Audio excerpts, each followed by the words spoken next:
송은재 TV 시작합니다. 박근혜 전 대통령과 이명박 전 대통령이 어제와 그제 정말 오래간만에 국민의힘 김기현 대표도 박근혜 전 대통령을 만났고, 그제는 이명박 전 대통령이 제주도에서 공개 연설을 했다, 공식 일정을 소화를 했다라고 해서 화제가 되고 있습니다. 가장 중요한 건 역시 총선을 앞두고 지금 사실은 갈갈이 찢어져 있는 이런 모양새인 보수가 대통합할 수 있느냐라는 부분이고, 박근혜 이명박 전 대통령, 그 다음 지금 윤석열 정부 마찬가지로 민주당 쪽에 저 가짜뉴스에 엄청난 피해를 받았다. 가짜뉴스에 그동안 이 보수 정권이 얼마만큼 많이 고통을 겪어왔는가, 그걸 이제 바로 잡는 이런 모양새. 윤석열 대통령도 직접 지금 국무회의 등에서 여러 가지 이야기를 하고 있습니다. 이 가짜뉴스가 전 세계적으로 문제가 되고 있다. 특히 지금 인터넷의 발달, AI가 등장을 하면서 가짜뉴스가 더욱 심각하다. 이게 자유민주주의 체제를 무너뜨릴 수도 있다. 그게 더 나아가서 박근혜 대통령이 겪었던 그 가짜뉴스, 거기에 따른 고통을 공감한다라는 이야기도 했고, 이명박 전 대통령도 마찬가지입니다. 주가 조작이라든지 광우병으로 각종 가짜뉴스, 이 가짜뉴스를 통한 선거 공작, 정치 공작에 모두 보수 정권들이 당해왔다라고 하는 점에서 이젠 그걸 정말 제대로 처벌을 하고 바로잡는다라는 차원의 공감대도 있습니다. 총선을 앞두고 보수 대통합의 부분도 있습니다. 어제 김기현 국민의힘 대표가 이게 사실은 지난 3월부터 추진을 해왔던 것입니다. 그런데 서로 일정이 잘 안 맞아서 어제 이루어진 겁니다. 박근혜 전 대통령 대구 달성군 사저로 예방을 했습니다. 박근혜 전 대통령이 총선에 승리하기를 바란다. 여당 대표로서 책임만큼 열심히 잘해달라. 또 윤석열 대통령이 회동을 요청을 했습니다. 이런 윤 대통령의 회동 요청에도 박근혜 대통령이 아주 긍정적으로 반갑게 맞이했다. 윤석열 대통령과는 지난해에 윤석열 대통령이 국민의힘 후보일 당시에 박근혜 전 대통령을 찾아서 만난 적이 있습니다. 그 다음 이명박 전 대통령은 12일이었습니다. 지난 12일에 제주도의 중소기업 중앙회 주최 행사에 이명박 전 대통령이 참석을 해서 처음으로 이 공식적인 행사였고, 대규모 행사에서 연사로 나서서 여러 가지 이야기를 했습니다. 이 행사는 사실은 이명박 전 대통령이 기업 쪽에 관심이 많고, 또 중소기업 중앙회 김기문 회장과 또 인연이 아주 깊기 때문에 이명박 정권 시절부터 깊은 인연이 있기 때문에 그런 관계로 해서 참석을 했다. 거기에서 자신은 요즘 세계 오지 여행을 많이 하고 있다. 지난번에는 그 청계천 행사에도 모습을 나타내기도 했습니다. 김기현 대표와는 자주 연락을 하고 자주 접촉을 하고 있기 때문에 색다를 것은 없다, 이렇게 보입니다. 마찬가지로 윤석열 대통령도 이명박 전 대통령과는 자주 통화도 하고 연락도 하고 이런 상황이고, 박근혜 전 대통령과는 사실은 연락이 그렇게 자주 있는 편은 아닌데, 이제 이번에 김기현 대표가 가서 만났고, 또 윤석열 대통령도 아마 대구를 한번 방문할 것으로 이렇게 예상이 됩니다. 참 그동안 지난 15년여 동안 이 보수 정권이 정말 많은 어려움을 겪었는데, 그 중에 가장 핵심적인 것이 이 민주당 쪽의 가짜뉴스입니다.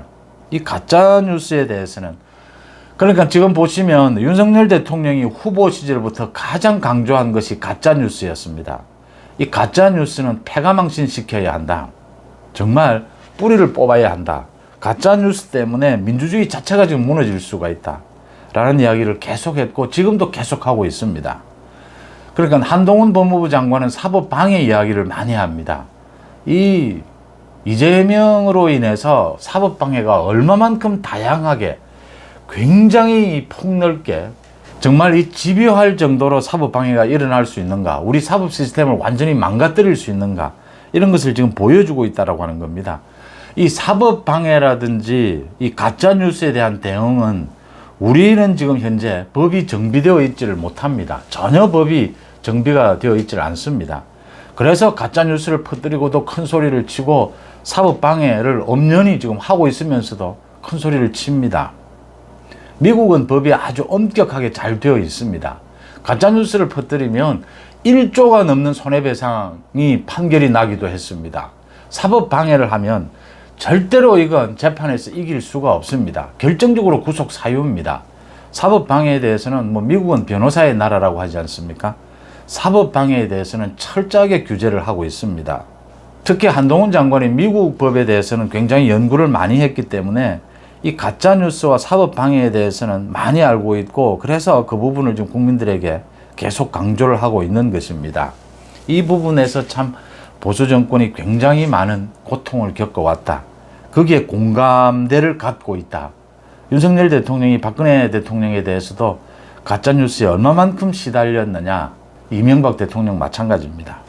이제 총선을 앞두고 보수 진영이 완전히 재진용을 갖춰야 한다. 대통합을 이루어야 한다. 그렇게 한 다음에 이제 중도로 진출을 해 가야 된다. 이렇게 전략적으로 봤을 때 박근혜 대통령과 이명박 대통령의 협조를 받는 것은 당연한 겁니다. 또 모두 협조하겠다. 흔쾌히 내년 총선 승리를 기원을 하는 이런 형편입니다. 여기에서 박근혜 대통령 때에 또 정부 인사들 우병우를 비롯해서 이제 대구 경북 쪽에 출마를 준비하고 있다. 지금 이명박 정부 때의 인사는 대통령실을 비롯해서 김대기를 비롯해서 김은혜 수석, 또 지금 유인촌 문체부 장관 지명이 됐습니다. 그 다음 이동관 방통위원장 등등 해서 이명박 정부 때의 인사가 너무 많이 지금 기용이 되는 것이 아니냐, 발탁되고 있는 것이 아니냐, 이런 우려까지 나오고 있는 상황입니다. 박근혜 전 대통령 쪽에도 경쟁력 있는 인사를 발탁하는 부분이 필요합니다. 이명박 쪽의 인사도 지금 대통령실이 이미 이명박 쪽 인사가 많으니까 자연적으로 많이 발탁이 되고 있는 것도 사실입니다. 그런데 결국은 인사권을 갖고 있는 윤 대통령의 검증을 거친 다음에 모두 발탁이 되고 있다라고 하는 것입니다. 그러니까 과거에 이명박 정부에 몸담았건 박근혜 정부에 몸담았건 모두 다시 검증을 거친 다음에 윤석열 정부에서 발탁이 되고 있다. 그런 의미에서 능력, 추진력 이런 부분들이 이제 높이 샀다. 이렇게 평가가 되고 있습니다. 오는 총선에서의 공천도 마찬가지입니다. 이 두 가지가 언제나 이야기가 됩니다. 그러니까 너무 검찰 출신이 많다. 너무 이명박 정부 출신이 많다. 이런 이야기들인데, 아마 내년 4월 총선을 앞두고 김기현 지도부의 공천은 정말 개혁 공천이 될 것이다. 우리 정치판의 기존 개념을 완전히 뒤바꾸는 새로운 물갈이라고 해도 좋고, 그 다음 이제 시스템도 바꾸게 될 것이다. 지금 윤석열 정부를 보고 계속 여당도 지금 야당도 언제나 과거의 정치권의 어떤 관행으로 윤석열 정부에 대해서 어떤 요구를 하고 주장을 하는데, 그런 개념과는 전혀 다르다라고 하는 것입니다. 이젠 새로운 개념으로 국정 운영을 해 가야 된다. 사람도 바뀌어야 되고 시스템도 바뀌어야 한다. 그런 차원에서 접근하고 있다라는 데서 어디 출신이다 이것보다는 그 개인이 경쟁력을 갖고 있느냐, 윤석열 정부와의 국정 운영 이 부분에 보조를 같이 하고 있느냐, 이게 더 크게 작용할 것이다 이렇게 보입니다. 또 그렇게 나가야 지금 보수 지지층에게도 호응을 받을 수가 있고, 또 지지층을 확장하는 데도 도움이 될 것이다 이렇게 보이는 부분입니다. 가짜뉴스에 대해서 지금 지난 대선에서의 대선 공작입니다. 이 부분에 대해서 이제 수사가 본격적으로 진행이 되고 있습니다. 그러니까 이재명의 측근인 정진상을 중심으로 해서 김만배 또 신앙님으로 이어지는 이 2021년 9월 15일에 그 가짜 인터뷰를 만들 때 그 전에 어떤 기획이 일어났느냐, 이 부분에 대해서 많은 이제 내용들이 나오고 있습니다. 지난 2월에 이재명에 대해서 대장동 수사를 할 때도 이미 그때도 이 언론 대응, 가짜뉴스 이 부분에 대한 검찰이 수사를 했다라고 하는 점입니다. 그리고 지금도 정진상을 중심으로 해서 김만배와 어떻게 연락이 됐느냐, 김만배와 신앙님은 또 어떻게 연락을 했느냐, 김만배가 자신의 휴대폰을 없애기도 했는데 바꿨는데 어떻게 전화번호를 알고 서로 연락이 됐느냐, 이런 부분들에 대해서 깊이 있는 수사가 이루어지고 있습니다. 지난해 가짜뉴스를 통해서 대선 공작을 했던 부분, 그 부분이 모두 드러나게 되면 이제 아직도 우리 법으로는 그 명예훼손으로 처벌할 수밖에 없습니다. 이제 이 대선 공작이 모두 드러나게 되면 선거법 위반은 공소시효가 지났습니다. 이걸 어떻게 처벌할 것인가도 아마 논란이 될 것입니다. 사법방해 마찬가지입니다. 이재명이 저지르고 있는 많은 사법방해들, 이런 것들이 이재명 구속에 어떤 영향을 미칠 거냐, 이런 것들에 대해서 무엇으로 처벌할 것이냐도 계속 논란이 될 수밖에 없습니다. 법을 다시 만드는 것은 뭐 내년 총선이 지나야 가능할 것입니다. 이명박 박근혜 전 대통령이 이 김기현 지도부도 만나고 공식 일정도 소화를 하고 뭐 언제나 전면에 등장하지는 않을 겁니다. 뒤에서 전체 이 보수 대통합을 지원하게 될 것이다. 윤석열 정부를 계기로 해서 뭐 지난 15년 동안 이 보수가 거의 괴멸되다시피 했다라고 하는 이 보수가 대통합하고 새로운 모습을 보여주는 그런 계기가 될 것이다. 이렇게 평가가 됩니다. 이런 과정들을 거쳐서 이제 내년 총선에서는 새로운 인물들, 또 기존의 인물이라고 하더라도 검증받은 인물들, 이런 인물들로 정치권이 물갈이가 되고 정치 풍토도 바뀌고 시스템도 바뀌는 이런 계기가 될 것이다. 민주당은 거기에 따라오기에 급급할 것이다.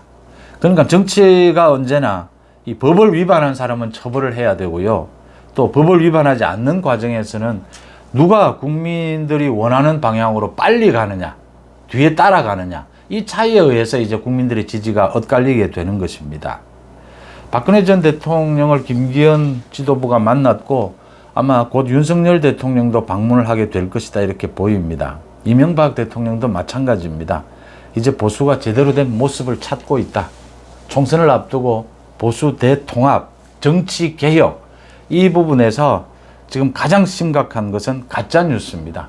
이 가짜뉴스를 이 부분에서 철저하게 수사해서 뿌리를 뽑지 않으면 다가오는 총선에서도 또 민주당이 가짜뉴스를 지금 기획하고 있고 또 가짜뉴스를 퍼뜨릴 것이다 라는 건 충분히 예상이 되는 대목입니다. 가짜뉴스를 통한 이 정치 공작, 선거 공작만은 이번 계기에 완전히 건절해야 하고 총선이 지난 다음에 이 관련 법들을 모두 정비를 해야 합니다. 법을 제정해야 된다라고 하는 점입니다. 이명박 박근혜 대통령이 어제와 그제 나란히 이렇게 등장을 해서 언론에 등장을 해서 보수 대통합이라고 하는 과제를 생각하게 되는 계기가 됐습니다. 송은재TV 마칩니다. 고맙습니다.